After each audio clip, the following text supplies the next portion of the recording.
Before we do the actual review, this is just actually drone footage from the Potensic Atom LT drone. There's no post-processing image stabilization. This is strictly what's coming from the drone. I did cut it down a little bit as I fly over the pond just for brevity's sake. So here's a quickly unboxing of the video of the drone. It goes pretty quick. There's not a whole lot in here. You basically get the drone, the strap, the controller, and the cables you need along with the battery. Both the drone and the controller actually are rechargeable via USB. You don't actually have to take the battery out. Hooking the phone to the battery or to the controller is pretty simple. There's a slot for the USB cable to slide into it. I kind of struggled with that at first. The app's super easy, super responsive, at least on my Google Pro Pixel. The settings button is in the upper right hand corner, and that's where you're going to take it out of beginner mode once you've flown it, and that would be my recommendation. Fly it in beginner mode once, get used to controls, then switch it over to normal mode. I don't see any reason to go into sports mode. This is also where you do all your safety features like setting the Geo Fence, the return to home altitude. When this thing comes, it comes in beginner mode. It's quite restrictive in terms of how it responds, and then the Geo Fence is also very restrictive in terms of how high it will fly and how far it'll go. Maybe it goes 150 feet up, and maybe 200 to 300 feet out. It didn't make it to it wouldn't make it to the pond from the location that I was at, and you can see from where I took off it was pretty close, so not too far. But yeah, it can all be changed here within this little setting right here, and this is where you're going to do most of your configuration, as well as doing the calibration. The calibration is very straightforward.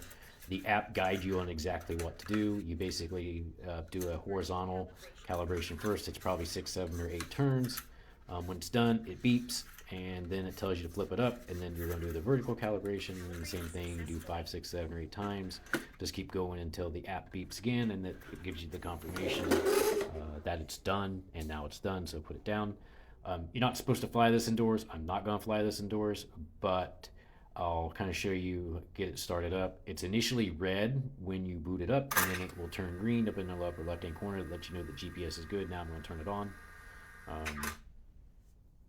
So now we're going to get ready to take it outside. So it's a very simple takeoff. Pull the sticks out to the side and then lift up, and it will go up by itself. Now, this is a picture from the actual gimbal on the bottom of the drone. I'll kind of pan down here in a second with the 2-axis gimbal, and then we'll go up in the air. So now it positions itself using 2 different systems.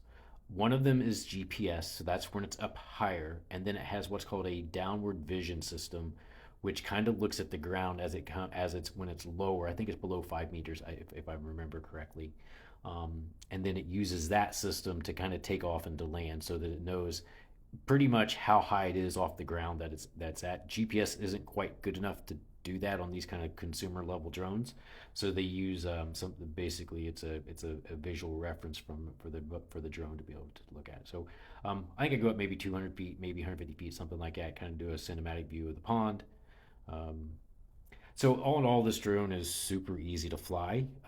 It's I'd say the main reason that is it's kind of docile, and it's got a ton of safety features built in, and most of that is reliant upon the GPS.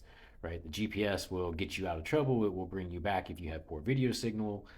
With a single touch of a button, it will land for you. It's got the Geo Fence, which will keep you within a certain distance or a certain height, and then also keep you compliant if you're near airports and that sort of thing. Right, so you have a lot of control over it. The big thing about this drone compared to say something like an FPV drone is if you get in a trouble and you lose video signal or you get the app backwards, you can just take your hands off the sticks, and the drone will hover in place wherever it's at until you get the app figured out or whatever you need to do with the remote.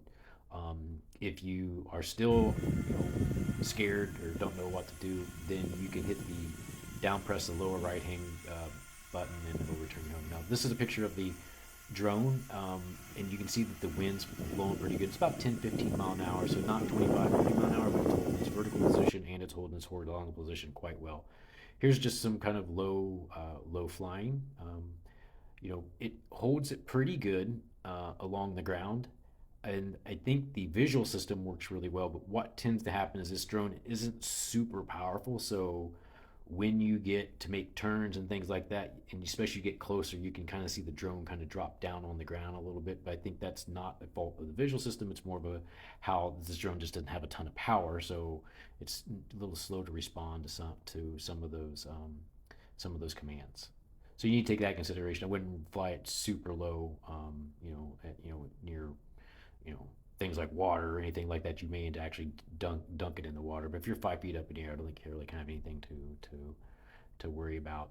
Image quality is pretty good. Picture quality is pretty good. Not stellar like it would be on 4K. If you're looking for you know something with top of the line resolution, top of the line stabilization, then you want to go with the more expensive version, which is about $100 more. It has the 4K 6-axis gimbal. Here you see it me basically doing a hands-off landing, and that's part of that visual system. That lower right-hand corner of the button will make that work. So, final thoughts on this drone. What I really liked about it is it's simple. The app is very responsive. It's great for beginners, for especially for people who have flown a drone before, so they kind of know how it works, right? So I wouldn't give this to a 10-year-old, but I would feel confident giving it to a 12-year-old, right? As long as it wasn't their, a 10-year-old if they'd had drones before, a 12-year-old if they hadn't, right? So it's got the downward visual system. It's got GPS. It's got one button return to home. It's got a relatively long range. I think 4K, 4 kilometers, something like that. Farther than you could potentially do a visual line of sight if you didn't have lights on it. So the downward visual system I think works really well. It's got the downside I would say in this is that compared to the other drone is probably just the image stabilization in more windy conditions. And then if you're looking for all the bells and whistles from intelligent features, those aren't there.